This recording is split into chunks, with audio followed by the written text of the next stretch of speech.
Hello and welcome to the Great Wall, my friends. And that's correct. This is Challenge 10.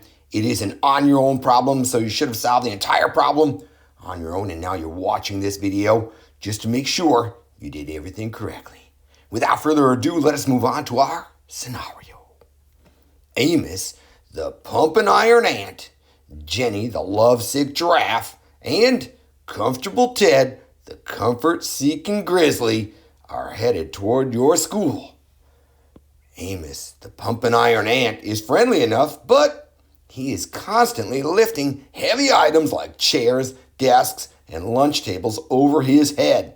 That is going to be super disruptive to your learning, my friend. And then it goes on because Ginny, the love-seeking giraffe, is sweet to the boys, but mean to the girls. She is constantly winning the hearts of boys away from their girlfriends. Ouch. That is heartbreak for the girls. All right. Comfortable Ted, the comfort-seeking grizzly, endlessly tries to find the perfect chair to relax within. The problem is that he weighs 547 pounds. That's a lot of weight, my friends. And he breaks every chair he sits on. But that's not even the worst of it, my friends. More animals are coming. You have just been told that there are 33 different kinds of animals headed towards your school. Lucky for your school architects have designed a wall that grows at the same rate as these animals are growing. Your job as school mathematician is to create and use an algebraic formula to discover the number of blocks needed for your great wall, my friends. And look down here, right here. This is the wall holding back Amos the Pumping-Iron Ant. And look at him. He's lifting that big old log up above his head. That is one powerful ant, my friends. Over here, this great section of the Great Wall is holding back Ginny, the lovesick giraffe. And, she is very cute, I must say. Yes, ooh. All right, anyway. And then over here, you got Comfortable Ted, the comfort-seeking grizzly. And look at him. He's just sitting there on that stump there. He looks pretty darn comfortable, but he's also looking out this way for the perfect chair, and this section of the wall is going to hold him back. And without further ado, let's get on and get started with step A of this problem. And here we go, my friends, with step A. And what we need to do is first refer to the prior page, which is over here, and copy the first 3 sections of the Great Wall on your paper. And then, based on that pattern, you need to figure out what the 4th section of the wall will look like and draw it right next to the first 3. Without further ado, let's get started doing that. So, what I'm going to do right here is, if you notice, for section 1, I've got a column that goes up 2 squares plus 1 triangle on top, and then I've got 1 square here on the bottom. Alrighty, so I got section 1 right here. For section 2, I'm going to actually just add 1 more block here, and then I'm going to add a block here and here, right? So I actually kind of have this triangular shape coming down here. So let's go ahead and do that right now. So I'm going to make this a little bit higher and come across this way and down. And this first one's going to have 1, 2, 3 blocks now, right, with a triangle on top. And then this is going to come down like this. And then I'm going to come down 1 more like that. And this, my friends, is section 2 right there.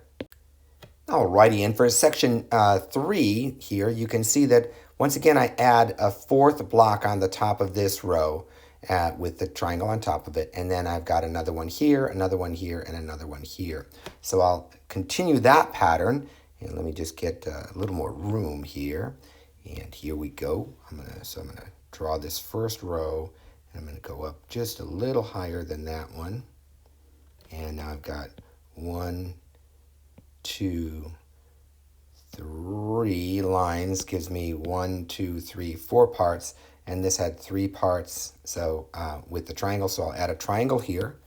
So I'm going to add a triangle right there. And then this is going to come out 1 more block, right?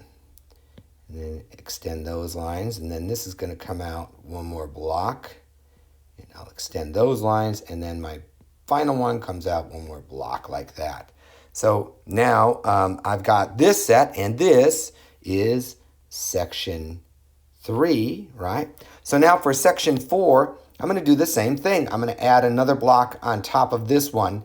So let's go ahead and do that right now. And I'll come over here and I'll draw my line. I'm going to come up about this high, right? And then come straight down. And now I've got a line here, another one here, another one here, and another one here.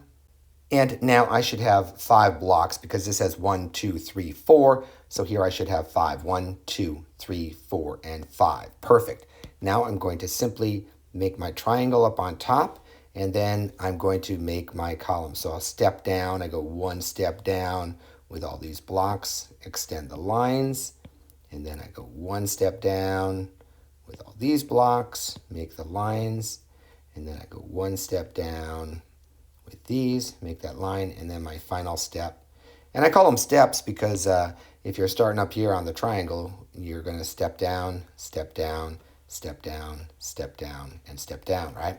So if you look at the pattern here, right, we start off with 2 high and then went out, right? So it comes up 2 and over 2. This comes up 3 and over 3. And then this is filled in. This comes up 4, 1, 2, 3, 4, and over 1, 2, 3, 4. And then you have these in the center to step down, right?